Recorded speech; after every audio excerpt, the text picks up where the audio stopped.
Well, one of the things we are excited about, warmer temperatures happening now. Yes. Tonight will still be chilly, just not as cold as last night. No low 30s and frost tonight. There will be some upper 30s in a few communities. But then into tomorrow, the weather gets even better. Note those high clouds sitting over top of Lake Purdy, right there close to the Jefferson Shelby County line earlier this evening as the sun was going down. That shot thanks to David Graves.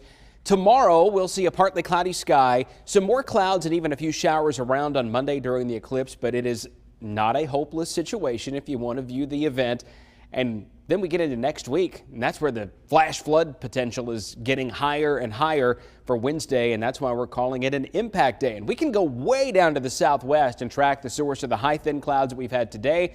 This is Pacific moisture, tropical Pacific moisture that's coming in at the high levels of the atmosphere, being carried along by the jet stream. The higher ribbon of wind aloft about 20,000 feet above our head is what you're looking at here. And you start to get into these red and brown colors. That is some very strong jet stream wind, and it acts as the muscle of a storm system, helping to lift up on the atmosphere, and then we supply even more moisture to it, coming from the deep tropics in the Caribbean and the very warm Gulf of Mexico, on the backside of a strong high that has brought in the chilly air. So these things give and they take away. They brought in the dry weather, and the high moving away helps to fan that tropical moisture northward. So here's what that's going to end up doing around the southeast. There are two risks of severe weather. One on Wednesday, mainly southwest of Birmingham, Tuscaloosa, Shelby County, Chilton County, westward over toward Utah, Livingston, Demopolis, Thomasville, and then into Mississippi. On Thursday, that threat is going to shift from the southeast part of Alabama into Georgia. Note that there's not that much of a risk here in central Alabama,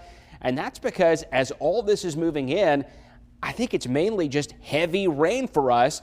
I won't say that there's zero risk of severe weather, but it certainly looks like more rain than anything, maybe as much as 2 to 3 inches plus in many cases through Thursday or through Wednesday into Thursday. The Weather Prediction Center, WPC, already posting a slight risk of flash flooding around here for Wednesday into early Thursday as well. So it's chilly tonight, just not as cold as last night. Jacket weather in the morning, but nearly perfect tomorrow afternoon, getting up to 75. And talking about the eclipse, it starts around 12:40 on Monday. It peaks around 2 p.m. We'll have 88% of a partial eclipse here. The best chance of seeing that from Birmingham southeast, where the sky is clearer. To the north, there could be a few brief showers up around Hamilton and Cullman, but even there, around peak time, I think there is the possibility of seeing that. 77 on Monday, 71 with rain moving in multiple waves on Tuesday. Wednesday is the day to expect widespread heavy rain and some locally heavy thunderstorms.